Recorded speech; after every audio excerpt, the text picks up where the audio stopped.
কেমন আছেন সবাই? আশা করি আপনারা সকলেই ভালো আছেন। সলভ লাইফস্টাইল ব্লগে সবাইকে স্বাগত জানাই। আজ বুধবার, ঘড়িতে এখন 6টা বাজে। আজ আমরা সলভ হাইরোড দিয়ে হাঁটা আরম্ভ করেছি। সকালের এই হাঁটা অপূর্ব লাগে। আর হাইরোড মানে তো জানেন যানবাহন অনেক। যানবাহনগুলো কীভাবে চলছে আপনাদেরকে একটু দেখাই। সকালে খুব একটা ভিড় নেই, হালকা ভিড় রয়েছে, অনেক টোটো গাড়ি যাতায়াত করছে। সকালের এই সলভ হাইরোডটা দারুণ লাগছে। আমরা হাইরোড ধরে এখন হাঁটা দিচ্ছি। আমরা এখন যাচ্ছি সলভ মঠবাগানে, যে কালী মন্দিরটি আছে সেটিকে আমরা দর্শন করব। চলে এসেছি আমরা কালী মন্দিরে। আগে টুম্পা যাচ্ছে, ওর দর্শন করুক, তারপর আমি করব। বহুদিন পর এসেছি এই মন্দিরে, সাধারণত আসা হয় না। আজ মাকে জানাবো আমাদের দুঃখ কষ্টের কথা।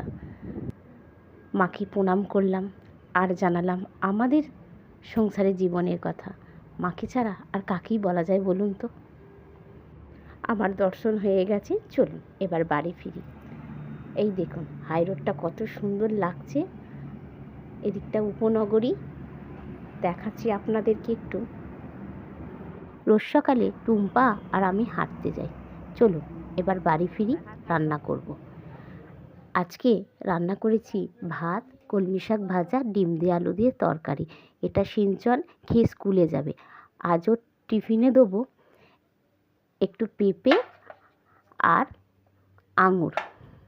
পেঁপেটাকে কেটে নিচ্ছি। দেখুন পাকা পেঁপেটার মধ্যে একটাকও দানা নেই। ওকে কিছুটা কেটে টিফিনে দিয়ে দেবো আর আমাদের জন্য রেখে দেবো। চলুন ওকে আগে কেটে দিই, সিঞ্চন টিফিনে নিয়ে যাবে। আপনারা জানেন এখন তো রোজা চলছে, ফলের দাম অনেকটাই। ওর বাবা কালকে একটা পেঁপে আর কিছু আঙুর এনেছিল। চেষ্টা করি সবসময় সিঞ্চনকে একটু হেলদি ফুড খাওয়াবার জন্য। 4-5 পিস পেঁপের টুকরো দিলাম আর কিছুটা আঙুর ওকে দিয়ে দেবো, টিফিনে নিয়ে যাবে। চলুন টিফিন বক্স আমার রেডি হয়ে গেছে। এদিকে সিঞ্চনের বাবা চলে এসেছে। ওই রোজ সিঞ্চনকে স্কুলে দিতে যায়। কিছুটা পেঁপে রেখে দিলাম।